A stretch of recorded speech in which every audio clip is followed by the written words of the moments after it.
how many doses are we talking about with the Serum Institute of India and the negotiations that are ongoing? Yes, Sean, as we all know, vaccine czar Carlito Galvez is now in India to negotiate with the Indian government to make sure that we have a sufficient supply of vaccine against COVID-19. Based on the press briefing earlier in Malacanang, they mentioned that we're negotiating about 30 million doses of Novavax. It is a U.S. brand of a vaccine, but is manufactured by India. So this is one of the brands that Secretary Galvez is currently negotiating with the Indian government.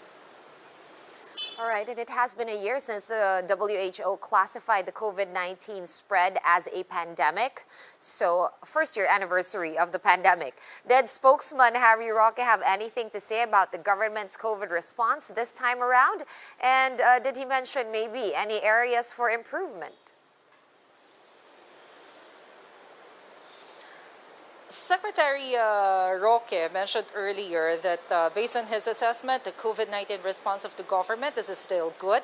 The situation in the country is still manageable, but he also admitted that there is a need for improvement, particularly on the part of contact tracing. He's also wondering how come that until now we're still not using the Stay Safe app, which they approved several months ago. So this is something that they have to discuss within the members of the Interagency Task Force. The IATF will have a meeting this afternoon, and this is one of the issues that they will discuss.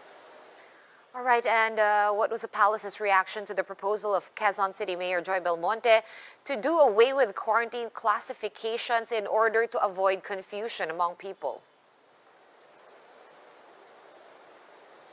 Sean, Secretary Roque admitted that it's a bit confusing nowadays because the original protocols meant for several quarantine classifications is not being followed now. Of course, the IATF has been amending the protocols every now and then depending on the situation and the number of cases and the hospital bed utilization in the country.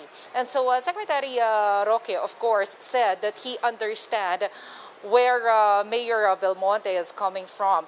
But he also mentioned that it is also important to continue implementing this community quarantine classifications because it has psychological benefits for the public. At least the public is aware that we're still under quarantine protocols. But of course, he acknowledged that the IATF has to make sure that the protocols and the guidelines that they will impose on different local government units is very clear for effective implementation.